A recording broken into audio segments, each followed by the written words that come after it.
Boa noite, professor Ronaldo, e mais uma vez, muito obrigado em seu nome e da ABT por esse convite de estar aqui mediando esse momento. Então, dando continuidade ao 8º Congresso Internacional de Tecnologia Educacional,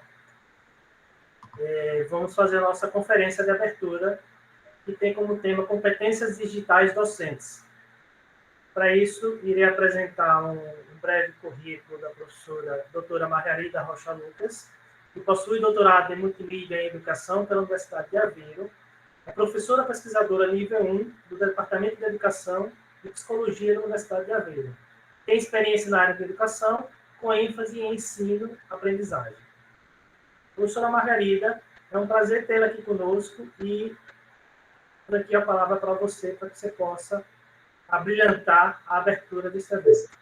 Então, se me permitem, eu vou partilhar a minha tela, vou começar por partilhar o ecrã e vou escolher a apresentação, que é para não fazer asneira. E gostava de perguntar se conseguem ver. Já estamos vendo. Ok, pronto. Então, o Google Meet tem esta coisa que é assim, eu partilho e deixo de vos ver, portanto, eu não vejo mais ninguém, mas gostava de começar por agradecer o convite que me foi feito. Tenho muito prazer e é uma honra para mim estar neste evento.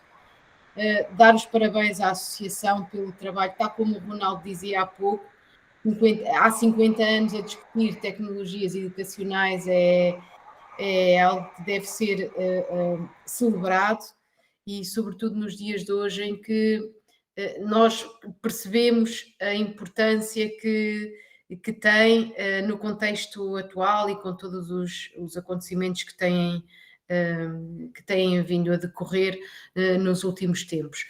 Confesso que é mesmo muito estranho estar a falar só para um ecrã e não ver a cara de ninguém, mas desde que vocês me estejam a ouvir e a ver bem o ecrã, eu gostava de vosso ok. Tudo ok, pode seguir. Tudo ok. Então, eu não vou alongar-me muito na apresentação que vou fazer de mim, vou apenas dizer de onde é que venho e como é que cheguei a este tema da competência digital docente, que tem que tem estado na agenda de vários organismos nacionais, a nível nacional, internacional e europeu. E, portanto, como é que eu cheguei a este tema e o que é que me trouxe aqui? Depois faço uma breve apresentação do Quadro Europeu de Competência Digital para Educadores, que também que é conhecido como DICOMPEDU, e que elenca uma série de competências e de áreas de competência que são tidas como importantes para o desenvolvimento da competência digital docente e que têm a ver exatamente com esta questão que a professora Lúcia falava há pouco, da necessidade de nós próprios desenvolvermos competências que permitam não só a utilização e a integração de tecnologias nas nossas práticas, mas acima de tudo permitir que os nossos alunos saiam da escola, saiam do sistema de ensino com as competências necessárias para enfrentar uma sociedade e uma economia cada vez mais digital. E depois dou uns pequenos exemplos, dois exemplos de aplicação nacional.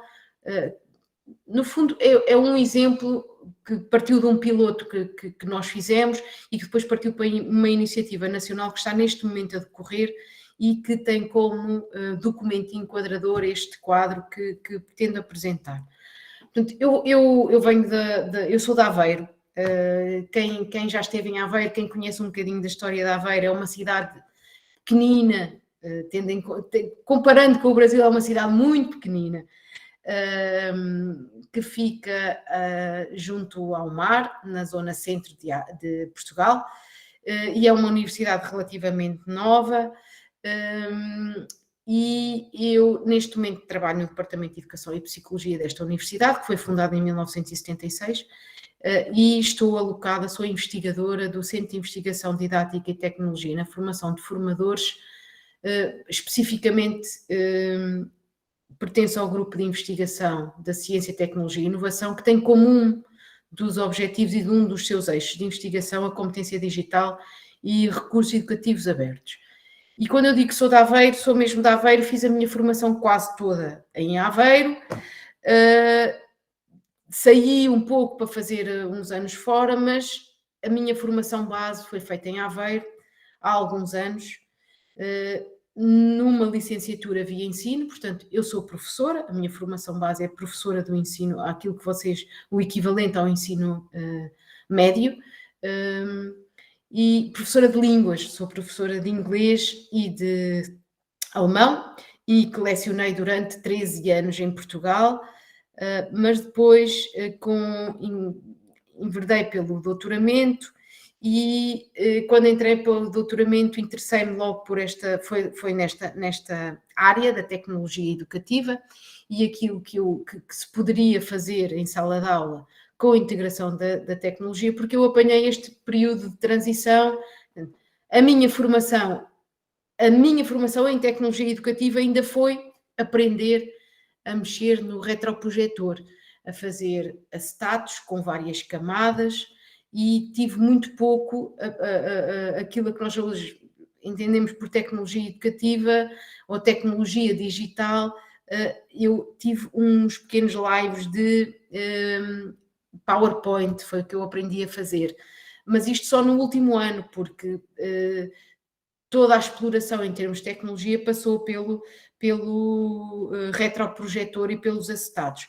E eu apanhei esta transição toda, que foi esta evolução que decorre entre o retroprojetor, o surgimento dos primeiros computadores portáteis, depois vieram os smartphones, veio a web 2.0 e as redes sociais, que começaram a explodir, entre aspas, e que começaram a ser investigados estes contributos que estas ferramentas e estas tecnologias podiam importar para os processos de ensino e aprendizagem, até que chegámos a uma fase dos tablets e dos programas de 1 para 1.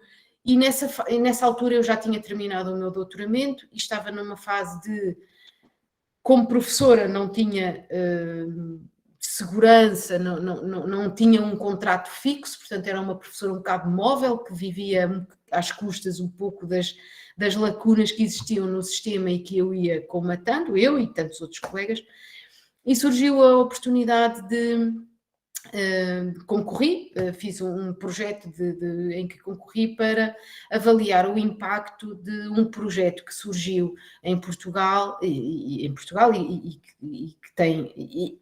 encontrei ecos em muitos países e com uma lógica semelhante, que era a distribuição de tablets pelos alunos em várias escolas, numa lógica piloto, num primeiro passo. E então eu propus um projeto que era a avaliação do impacto das competências digitais dos alunos do terceiro ciclo. O terceiro ciclo corresponde ao vosso fundamental, se não estou enganada.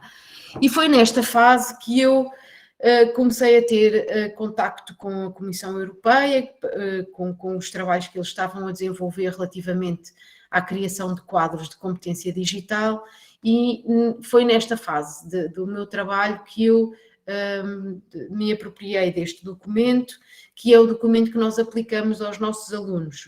Aplicamos, entre aspas, que nós temos como referência para, por exemplo, avaliarmos as competências digitais dos nossos alunos.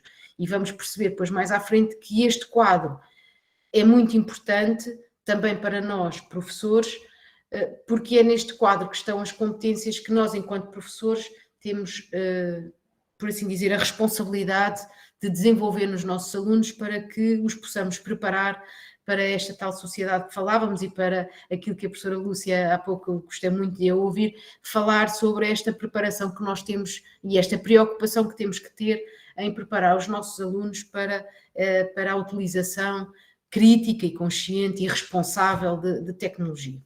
Pronto, portanto, assim, para não tomar muito tempo, o projeto envolvia um consórcio de empresas que disponibilizava tecnologia aos alunos e aos professores, basicamente distribuiu tablets e manuais digitais, e o projeto nas escolas em que foi implementado envolvia também um pequeno ciclo de ações de formação para os professores, para que eles pudessem integrar essas tecnologias nas suas práticas ao longo da duração do projeto.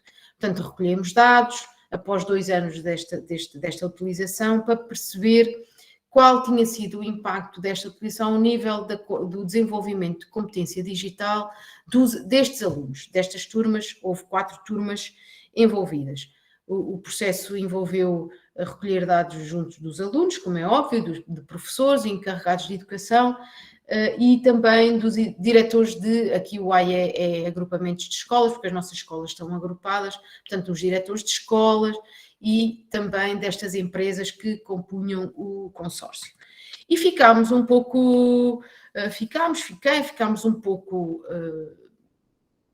sim, surpreendidos, porque nós fizemos uma avaliação de impacto retrospectiva em que pedimos aos alunos para nos dizerem qual é que era a opinião deles relativamente ao desenvolvimento de competências em relação a uma série de afirmações. Portanto, aqui no gráfico vocês veem, cada barra tem o A, B, C, D. Este A, B, C corresponde a afirmações do género: depois de participar no projeto, passei a pesquisar informação de forma mais direcionada, passei a filtrar a informação com mais cuidado, passei a avaliar a informação com base em critérios rigorosos, passei a comunicar com mais facilidade com os meus colegas. Pronto. Um conjunto de 14 afirmações que nós tínhamos, em que os alunos se posicionavam tendo em conta uma escala de 5 pontos. E, quer dizer, quando vimos os resultados, nós percebemos que os alunos, e estamos a falar de cerca de 90 alunos, não concordavam que tinham desenvolvido essas competências. E depois fomos à procura do porquê. E encontramos várias razões. Um projeto que é implementado num ano e a recolha de dados passa em 2 anos, a tecnologia fica obsoleta muito rapidamente, e esse foi um dos motivos, porque havia problemas ao nível do equipamento, havia problemas também ao nível do apoio técnico para a resolução de problemas que surgiam com o equipamento, também problemas ao nível da infraestrutura, e ainda é uma realidade em Portugal que está em curso agora um plano de transição digital que prevê um grande investimento e que está agora a acontecer, investimento na renovação de rede e de infraestrutura nas escolas, porque, por exemplo, um dos problemas era nós termos uma turma de 22 ou 23 alunos com os tablets simultaneamente a funcionar e, portanto, a realizar atividades, e a rede não aguentava. Identificámos também alguns constrangimentos ao nível dos manuais digitais, e depois, a nível da organização e liderança, também em termos de visão da escola, identificámos aquilo que a literatura também já previa e apontava como uma escola com uma fraca visão em termos de integração de tecnologia tem implicações depois na forma como esses projetos e como a tecnologia é utilizada durante a vigência dos projetos e durante as aulas. Identificámos também questões relacionadas com a distribuição de serviço docente, e aqui foco, por exemplo, a questão da colaboração, da existência no horário dos professores para realizarem trabalho conjunto, partilharem as suas experiências, discutirem, planificarem juntos atividades e estratégias de utilização de tecnologia, mas depois focámos também nos professores, claro, porque são uma peça fulcral em todo este processo. E aqui ouvimos com atenção os professores, e o que é que identificámos? Identificámos constrangimentos relativamente à formação que tinha sido dada, portanto, a tipologia e o conteúdo da oferta formativa era muito técnica, ou seja, focava-se muito como usar, o que é a tecnologia e como é que eu posso usá-la, mas não tanto o que é que eu posso fazer dela pedagogicamente. Agora eu tenho um tablet, eu tenho os manuais digitais, e agora o que é que eu vou fazer? Como a formação falhou um pouquinho nesse aspecto, o que nós assistimos foi uma replicação das práticas do quadro, do GIS, mas através de um dispositivo digital. E, portanto, Em palavras muito simples, nós percebemos que os alunos não desenvolveram a sua competência digital também porque os professores não promoveram essa competência digital. E então focámos-nos um pouco na competência digital docente. Foi a partir daqui que o meu trabalho se começou a focar. Portanto, veio da parte da competência digital dos alunos até chegar à competência digital docente e, curiosamente, e porque obviamente havia estudos também que já apontavam para isto, foi desenvolvido o quadro europeu de competência digital para professor, para educadores, o título é correto, aqui educadores, eu penso que se calhar no Brasil também acontece um pouquinho isso, o educador em Portugal tem uma conotação muito ligada ao pré-escolar, mas portanto educador aqui é utilizado num sentido lato, porque o quadro aplica-se a professores ou a docentes de todos os níveis de ensino, desde o pré-escolar até o ensino superior, e, portanto, ele tem essa flexibilidade de poder ser adaptado aos diferentes contextos, e este quadro propõe 22 competências que se organizam em 6 áreas de competência, sendo que a primeira diz respeito às competências profissionais dos professores, e que se chama envolvimento profissional, e aqui entra a utilização que os professores fazem de tecnologia para comunicar com os seus colegas, comunicar com a direção da escola, agilizar processos, agilizar a comunicação também com os encarregados de educação, procurar utilizar tecnologias digitais para os seus processos autorreflexivos, para colaborar com os colegas, mas também para procurar oportunidades de desenvolvimento profissional docente, que é esta competência 1.4. Depois temos aquilo que é considerado o núcleo pedagógico e o núcleo central do quadro, que descrevem as competências que dizem respeito ao processo ao processo de ensino e aprendizagem. Isto tem a ver com a seleção, a adaptação e modificação de recursos digitais, tendo em conta os nossos alunos, os nossos objetivos de aprendizagem. Diz respeito à utilização de tecnologias para promover estratégias de ensino e aprendizagem mais condizentes com aquilo que são as práticas, vou-lhe chamar inovadora, sendo que a inovação poderá ter uma definição mais subjetiva, tendo em conta o contexto em que o professor trabalha, e nós sabemos que as escolas têm contextos diferentes, seja porque se situam em regiões específicas ou porque não têm determinadas condições, portanto, tendo sempre em conta essas questões contextuais, esta área diz respeito, sobretudo, também com grande enfoque na utilização de tecnologia para promover, mais uma vez volto à professora Lúcia, por exemplo, o trabalho colaborativo, o trabalho em grupo, para apoiar o trabalho à distância entre estes alunos, a aprendizagem entre eles e a autorregulação da própria aprendizagem deles.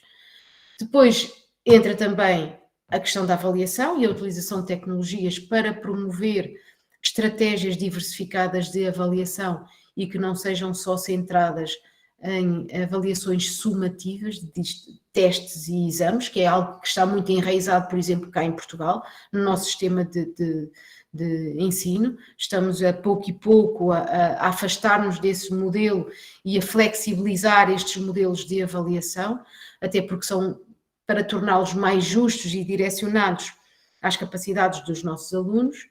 A outra área de competência deste núcleo pedagógico diz respeito à utilização de tecnologia para empoderar e para capacitar os nossos alunos.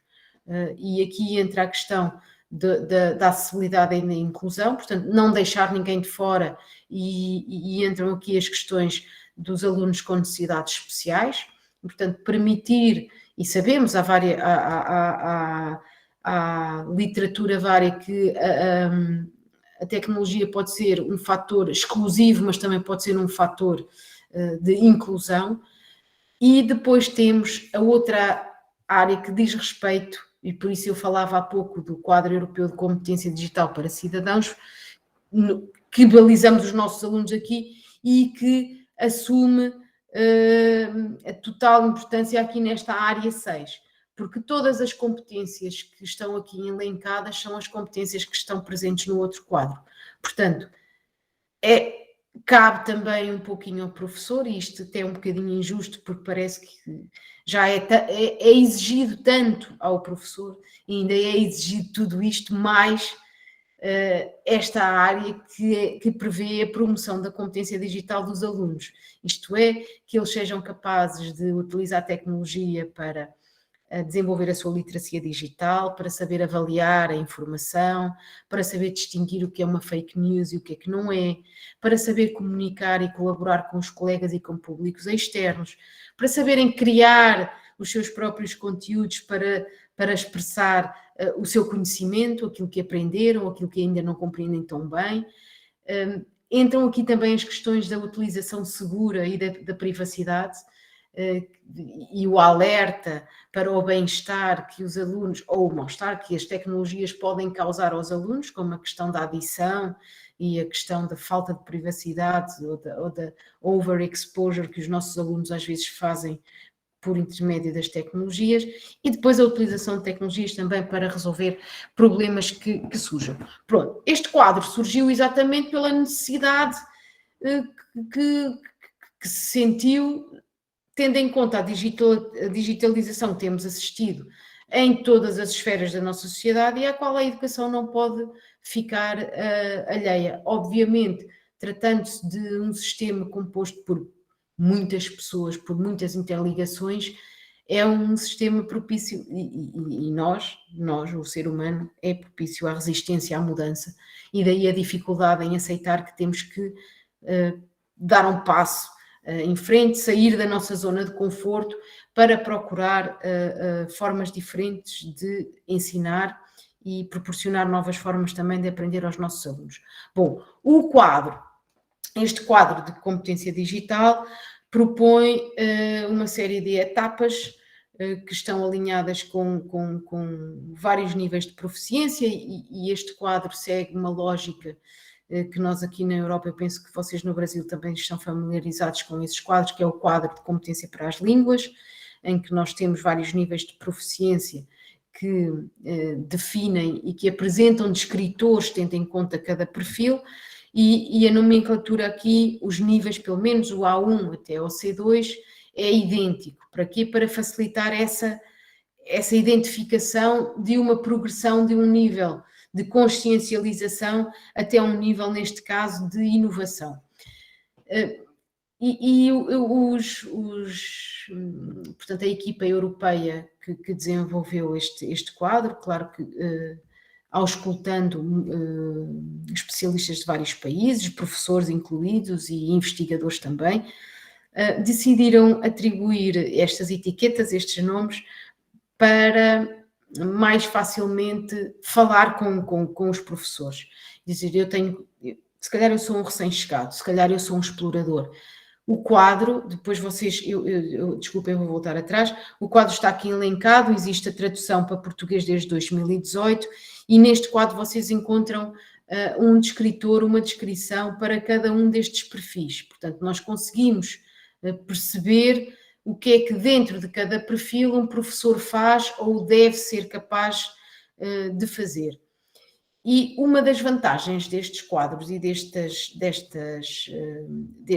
descritores tem exatamente a ver com o desenvolvimento de ferramentas podemos chamar de autoavaliação, porque acaba por ser, mas sobretudo pretende-se que seja mais de autorreflexão, que permitam ao professor, porque esta ferramenta, por exemplo, fala especificamente para o professor, que permita ao professor fazer uma reflexão sobre a utilização que faz de tecnologia digital para estas áreas que o quadro elenca. E, portanto, esta ferramenta que se chama Check-in e que foi, portanto, tem a ver com o nome, está relacionado com o facto do professor poder checar a sua competência digital, tendo em conta estas áreas de competência que são descritas pelo quadro e estas competências. Portanto, como disse há pouco, o quadro propõe 22 questões cada uma destas questões corresponde a cada uma das competências que estão elencadas no quadro. E para cada uma destas questões são oferecidas 5 opções de resposta, que depois, no final, devolvem ao professor uma pontuação e um perfil com base nos descritores que apontámos há pouco. Portanto, um professor que tenha uma pontuação abaixo de 20 pontos é um recém-chegado, um professor que tenha uma pontuação entre 34 pontos e 49 é um integrador, e um professor que tenha acima de 80 pontos é um pioneiro.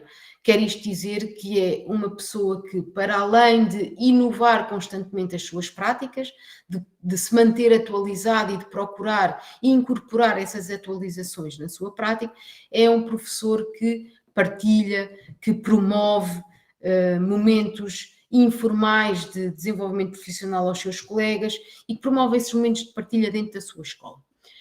Pronto, esta ferramenta, a Check-in, está validada em diferentes países, está inclusive validada em Portugal através de uma publicação que nós fizemos e com um estudo piloto, do qual depois surgiu um estudo que falo um pouquinho mais à frente, falando aqui um pouquinho dos propósitos da Check-in e o que é que ela faz.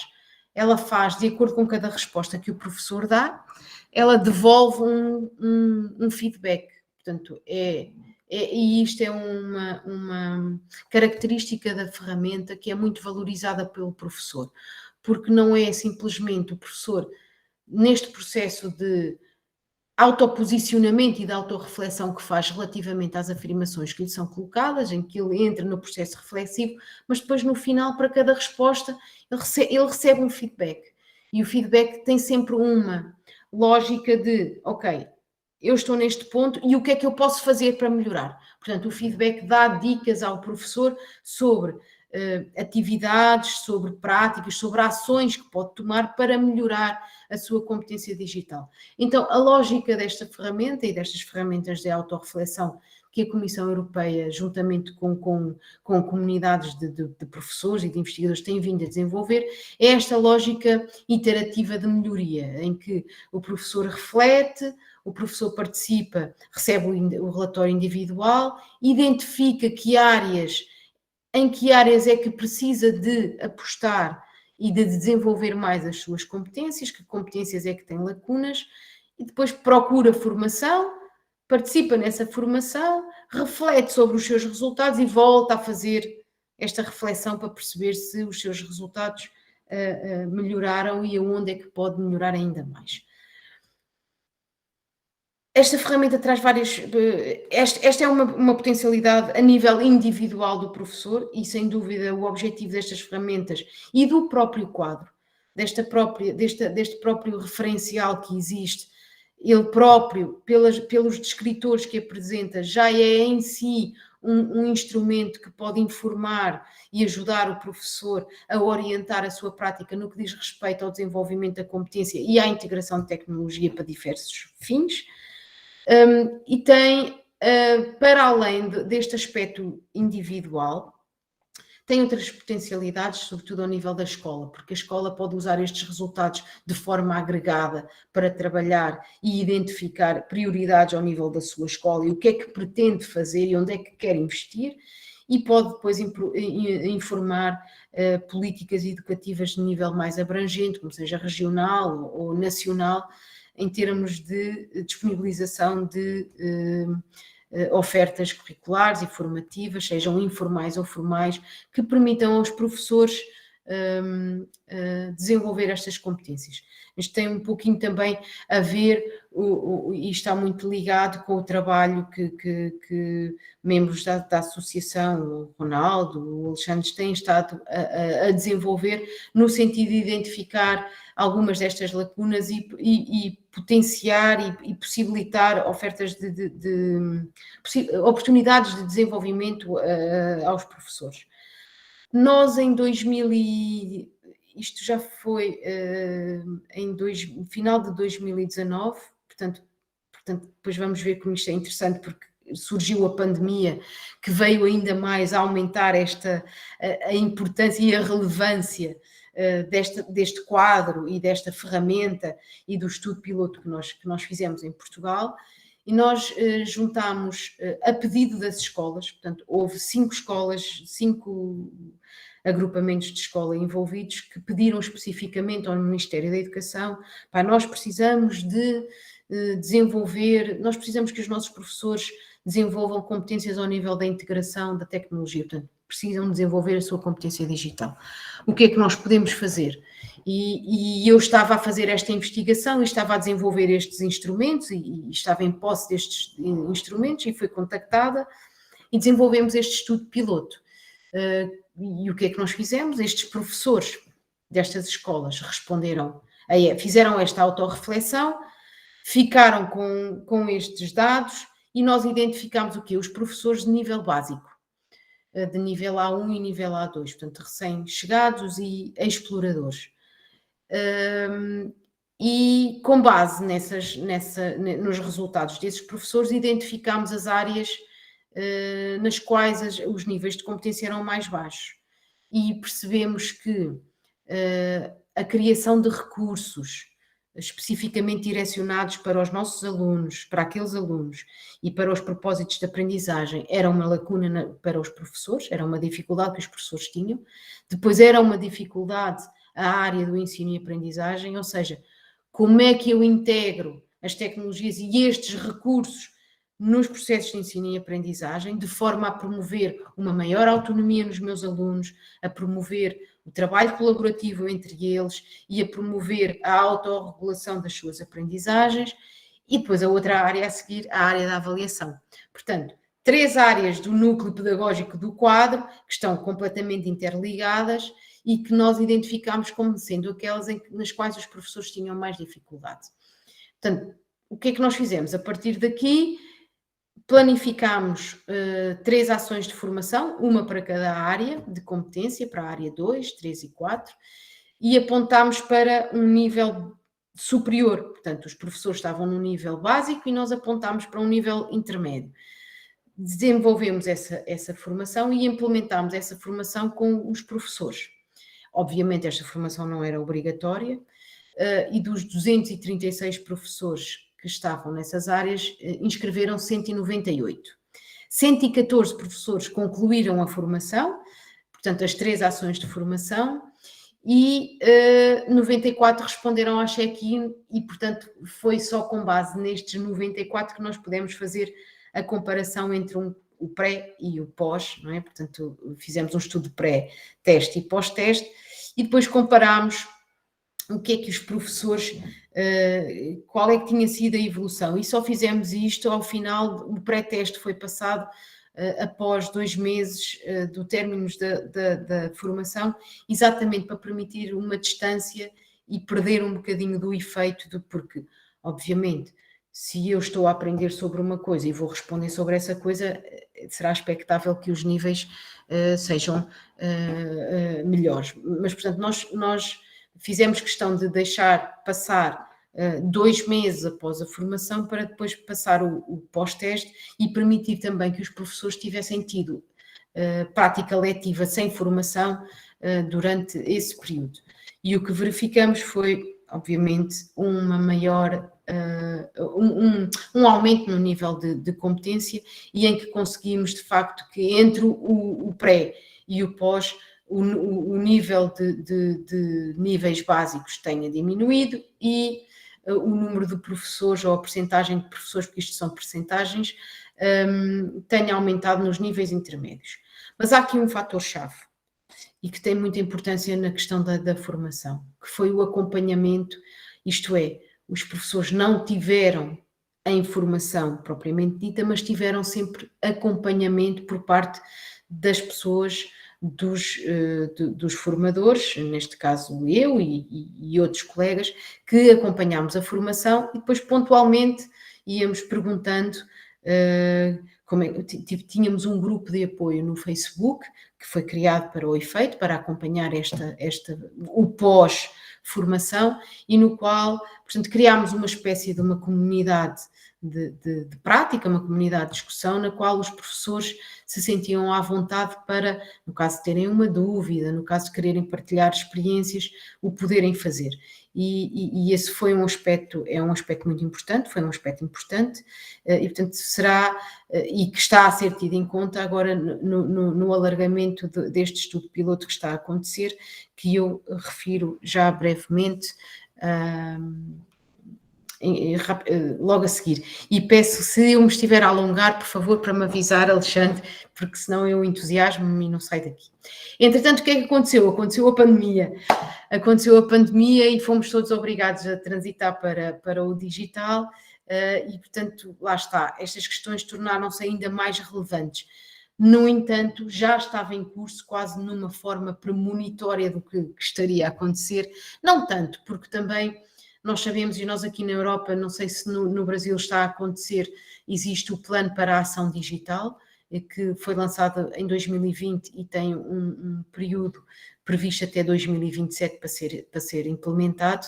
E, portanto, em Portugal já estava em curso, quando surgiu a pandemia, já estava em curso este Plano de Ação para a Transição Digital, que previa exatamente uma das dimensões era o Plano de Capacitação Digital, que foi beber inspiração deste estudo piloto.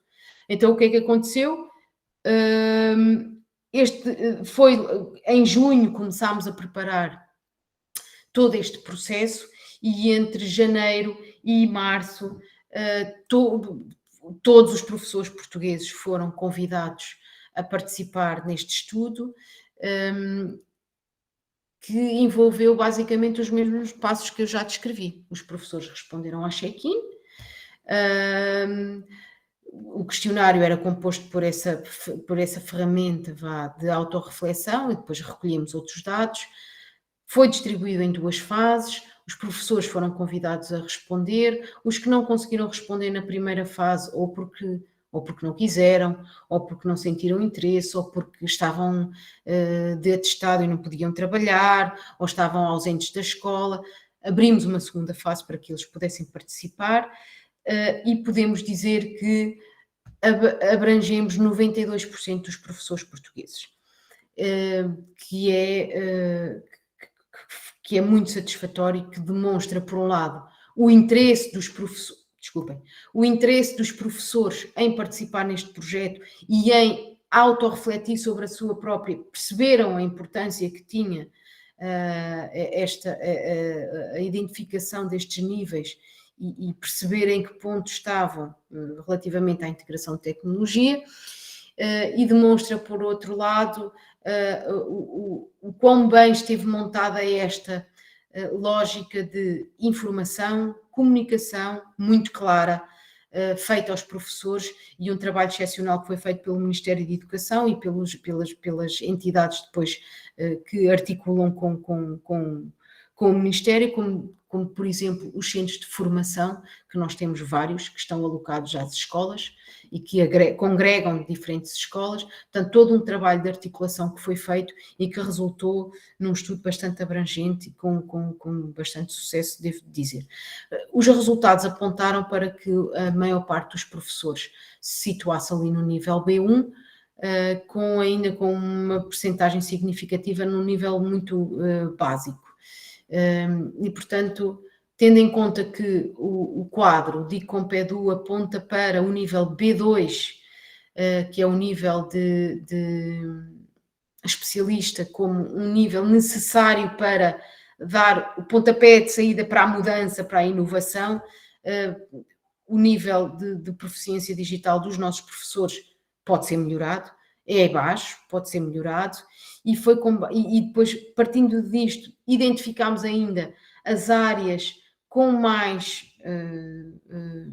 níveis mais baixos, e identificámos aqui um bocadinho na lógica daquilo que tinha acontecido no estudo piloto, com exceção da área de recursos digitais. Identificámos dificuldades ao nível da integração de tecnologia para promover processos de ensino e aprendizagem, para promover a diversificação de estratégias de avaliação e, lá está, para promover a competência digital dos alunos. Portanto, que também veio reforçar os resultados que tinham sido apurados pelo projeto que desenvolvi 2021, portanto há 7 anos, 6 e 7 anos, em que o professor, o foco dele não está tanto em promover o desenvolvimento da competência digital dos alunos, isto é, e ainda existe muito esta tendência, e se calhar eu também, quando era professora, também o fazia, embora a proliferação de tecnologia não fosse tão grande, que é, nós temos muito esta tendência, nós pedimos aos alunos para fazer um trabalho de pesquisa, mas não os orientamos nesta pesquisa. Nós dizemos, façam um trabalho sobre isto, podem ir ao Google pesquisar, mas o Google é um mundo e os nossos alunos precisam de orientação sobre onde encontrar a informação, precisam de orientação sobre discernir o que é que a informação que está num lado e que está no outro, e ela é contraditória. Então, como é que nós vamos decidir e descobrir se ela é verdadeira? E cabe-nos a nós também mostrar um pouquinho este caminho aos nossos alunos. Pronto, identificámos isto tudo, isto faz parte do plano de capacitação digital de docentes, que está em curso, e com base nestes resultados, o que é que foi feito? O que é que o Ministério fez? Agrupou os professores de nível A em nível básico, agrupou os professores de nível B em nível intermédio e agrupou os professores de nível C em nível avançado. E desenvolveu 3 tipos de formação diferente. Uma formação para o nível 1, uma formação para o nível básico, formação de nível 2 e formação de nível 3. E está neste momento em curso. Portanto, neste momento, a maior parte dos professores, todos aqueles que querem, estão inscritos em formação e podem beneficiar de formação, tendo em conta o seu contexto e o seu nível de proficiência. Portanto, não há aqui... Uma das vantagens é tentarmos minimizar ao máximo a heterogeneidade que encontramos às vezes nas formações relativamente a tecnologias, porque tanto temos o professor que não sabe ligar o computador, como temos o professor que já é altamente proficiente e, portanto, não aprende e desmotiva e desiste. Temos aqui formação destinada mais e desenhada de acordo com os perfis de cada professor e de acordo com as necessidades de cada agrupamento de escola. Porquê? Porque estas formações são complementadas com outras informações que, entretanto, são recolhidas por outras ferramentas, como seja a Selfie, eu não sei se vocês já ouviram falar, mas que não cabe aqui nesta apresentação, e que dão indicações às escolas sobre o nível de maturidade da sua digitalização, por assim dizer. E, portanto, as escolas estão num processo, neste momento, em Portugal, e juntamente com estas ferramentas e estes resultados, as escolas estão no processo do desenvolvimento dos seus planos de ação digital. Cada escola desenvolve o seu plano de ação digital de acordo com as suas características, com os seus contextos, com as características e com os níveis de proficiência dos professores e, portanto, a escola é vista como um ecossistema que se tenta preparar para estas situações, não só para situações futuras de disrupção, como aquela que foi criada pela pandemia que ainda estamos a viver, mas também para situações de ensino cada vez mais híbridas, que permitam aos alunos lidar com esta flexibilidade de ambientes e de contextos de aprendizagem. Para terminar, depois destas ações e para além desta formação dita formal que o Ministério está a oferecer, há linhas de atuação muito claras relativamente à promoção de outras formas de desenvolvimento profissional para os nossos professores. E nós temos uma classe docente muito envelhecida e que não teve formação inicial sobre tecnologias. Portanto, a tecnologia foi algo que surgiu depois da sua formação e é algo que exige do professor uma atualização constante, mas também é exigida ao professor atualização sobre os conteúdos pedagógicos que tem que lecionar, sobre saberes específicos da sua área e, portanto, a área da tecnologia é mais uma, não é? A ABT fala destas questões há 50 anos, se calhar nós aqui falamos não há tanto, há menos, mas para os nossos professores e para a realidade dos nossos professores que nunca foram confrontados com a necessidade de ter que trabalhar e integrar tecnologia é um desafio adicional.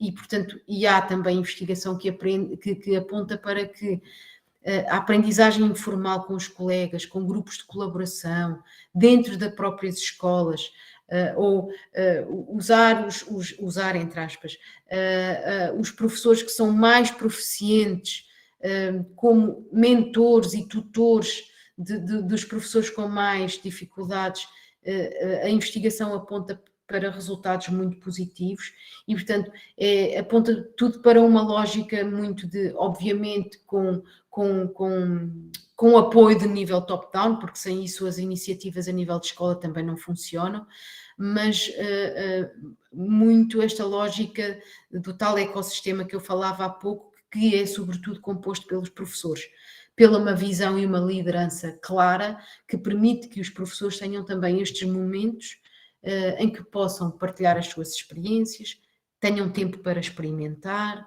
para discutir, para errar, para voltar a tentar, sempre numa lógica de partilha e de colaboração. Portanto, está em curso este plano em Portugal, estes projetos, com certeza em breve haverá mais novidades, haverá resultados que depois possam ser confrontados com estes, nomeadamente ao nível do impacto. Eu acredito que possa ser do interesse do Ministério perceber qual foi o impacto desta formação, perceber qual o impacto do desenvolvimento destes planos de ação digital em cada escola e, portanto, é um passo possível em relação quer ao desenvolvimento da competência digital dos professores, que terá impacto no desenvolvimento da competência digital dos alunos, e um passo em direção a uma maior digitalização de todos os processos, tendo em conta e dando resposta também, tentando acompanhar as tendências que são aquelas que nós vivemos no dia-a-dia e da nossa sociedade e da nossa economia. E pronto, vou parar a partilha para vos poder ver, porque tenho saudades vossas, porque neste momento já não... que bom ver caras. Olá a todos de novo. Olá, professora Margarida, muito obrigado em nome da ABT pela disponibilidade de tempo e principalmente da sua experiência, as competências digitais docentes que você nos trouxe, mostrando a utilização do quadro Digicomp Edu. Então, a importância que é reconhecer realmente o nosso grau de competência e, como você me colocou, é um checklist que é de cada professor, mas que, de certa forma, ao termos um resultado completo, a gente pode trabalhar políticas públicas, como foi o caso que foi proposta aí em Portugal, para que a gente possa agir, propor formações, como bem você demonstrou aí na sua fala. Então, é bastante interessante.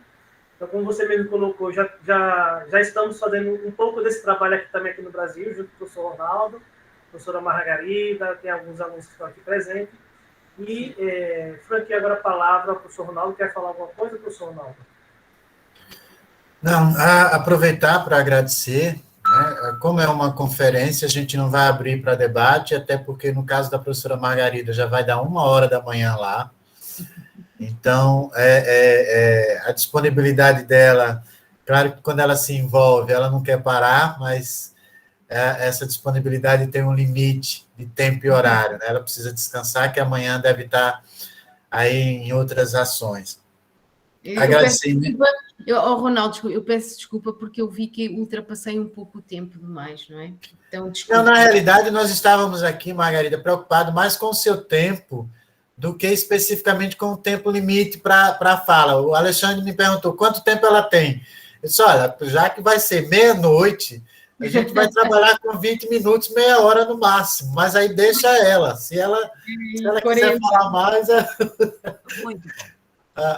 O sono é dela, o controle do sono é dela. Então, por isso que a gente não parou, não avisou, porque acho que, como a gente não ia abrir para debate, quanto mais informações para as pessoas pensarem mais tarde, melhor.